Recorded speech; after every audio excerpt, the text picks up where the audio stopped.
அவங்க வந்து இன்ட்ரோ பண்ற மாதிரியே நான் சிங்கிள் மதர்னு ப்ரையாரிட்டைஸ் பண்றாங்க சார். அவங்க ஏன் அதை முன் வைக்கிறாங்க? சிங்கிள் மதர்ன்றதை ஏன் முன் வைக்கிறாங்க?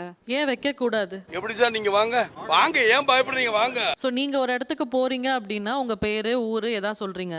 அதே மாதிரி நாங்க என்னவா இருக்கோன்றத நாங்க சொல்றதுல எங்களுக்கு ஒரு இதுவுமே கிடையாது. உனக்கெல்லாம் மானம் சூடு சொரணை ஈனம் எதுவுமே கிடையாதா? மதர்னாலே மதர் தான். அது சிங்கிளா இருந்தா என்ன, ஜாயிண்டா இருந்தா என்ன, மதர்னா எல்லாமே ரெஸ்பான்சிபிலிட்டிஸ் தான், எல்லாமே தியாகம் தான்.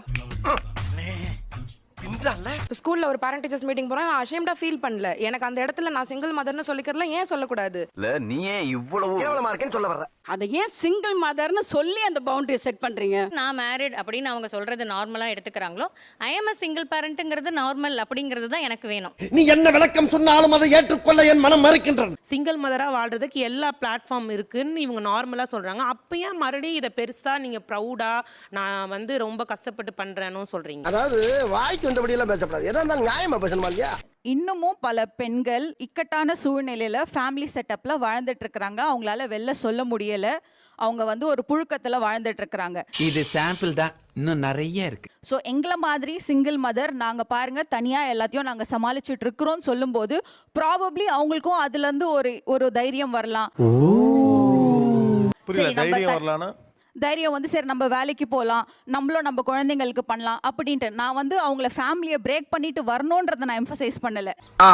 இல்ல நீங்க சொன்னது அப்படிதான் மீனா. இல்ல நோ அதுதான், அதனால தான் கிளாரிஃபிகேஷன். சோஷியல் மீடியால இப்ப நடக்கிற விஷயம் அதுதான். இது பளிச்சுன்னு கேட்க வேண்டிய கேள்வி தம்பி. ஒரு டிவோர்ஸ் வந்து கோர்ட்ல ஃபைல் பண்றாங்கன்னா அது பின்னாடி 1000 வழிகள், குழந்தையோட ஃபியூச்சர், பொருளாதார சுமை, கரெக்ட் உண்மை, கோர்ட் எப்படி இருக்கும்ன்றது எதுவுமே தெரியாம சோஷியல் மீடியால நான் ப்ரௌடா நான் வந்து சிங்கிள் மாமா இருக்கேன்னு ஒரு செகண்ட்ல நீங்க சொல்லி ஒரு கண்டென்ட்டை கிரியேட் பண்றீங்க. ஏன்டா இந்த மாதிரி அநியாயம் பண்றீங்க? ஆனா அந்த கண்டென்ட் வந்து எப்படி வந்து அதான இம்பாக்ட் வந்து சொசைட்டில இருக்குன்றத யாரும் யோசிக்கிறதே இல்ல. தட்டிக்க காலே கிடையாதா? இல்லன்னு சொல்லல. ஏன்னா பெண்கள் எல்லாரும் புழுக்கத்துல வாழ்ந்துட்டு இருந்தாங்க. குழந்தைக்காக ஃபேமிலிக்காக அட்ஜஸ்ட் பண்ணிட்டு வாழலாம்னு இருந்திருக்காங்க. இப்போ அது தேவையில்லை. என்னடி கலர் கலரா ரீலா விடுற? அந்த காலத்துல பெண்கள் நிறைய பேர் படிக்கல, வேலைக்கு ஃப்ரீடம் ஒன்லி. அட்ஜஸ்ட்மென்ட் இல்லனா கடைசியா எல்லாரும் அனாதை. அட்ஜஸ்ட்மென்ட்க்கு ஒரு லிமிட் இருக்குது. ஐயோ